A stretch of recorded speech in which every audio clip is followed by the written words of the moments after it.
Hard to believe, hard to teach. The profound Dharma path of Amitabha recitation. Namo, Amituofo. Just think about it. Can there really be a path to liberation so swift and effortless? It seems almost unbelievable, doesn't it? No wonder Shakyamuni Buddha says in Amitabha Sutra, "For the sake of sensual beings, I have taught this Dharma, which is the most difficult in the world to accept in faith." Indeed, the Dharma path of Amitabha recitation is truly a teachings that's hard for the world to believe. Wherever you go and whoever you speak to, people will likely find it difficult to accept. And sharing this Dharma is no easy task. It's not only a matter of explaining it clearly, but about finding the right time, right place, and the right audience.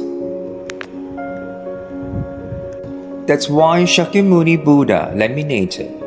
To proclaim this hard-to-believe Dharma to the world is itself immensely difficult.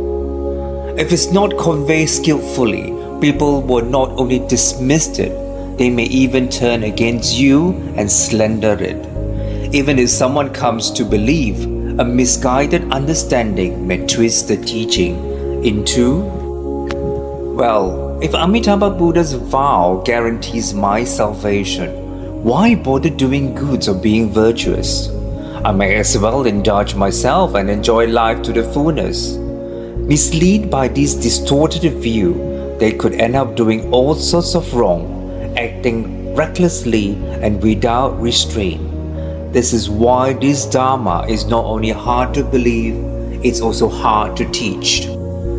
Let's be clear, Amitabha Buddha made a vow to save us out of boundless compassion. He had mercy on beings like us, caught in endless suffering, constant creating bad karma, and too weak to practice, even when we have the will. He spent 5 eons contemplating how best to save all sensual beings, and from that reflection came the 48 Great Vows, a blueprint for universal salvation. He then devoted countless eons to cultivating immeasurable virtues as a bodhisattva, fulfilling every vow in full. Only after accomplishing all this did he attain Buddhahood, gaining the power to deliver beings throughout the universe. This is entirely an expression of Amitabha's great compassion. He sees how we are trapped helplessly in a cycle of samsara and reaches out to save us, not because he condones our misdeeds, but because he understands our misery and responds with mercy. It's like parents who are concerned about the future of a child who cannot support himself. They set aside a fortune to ensure the child will be financially secured, not because they approve of the child's weakness, but because they care deeply and want the child to be well provided for.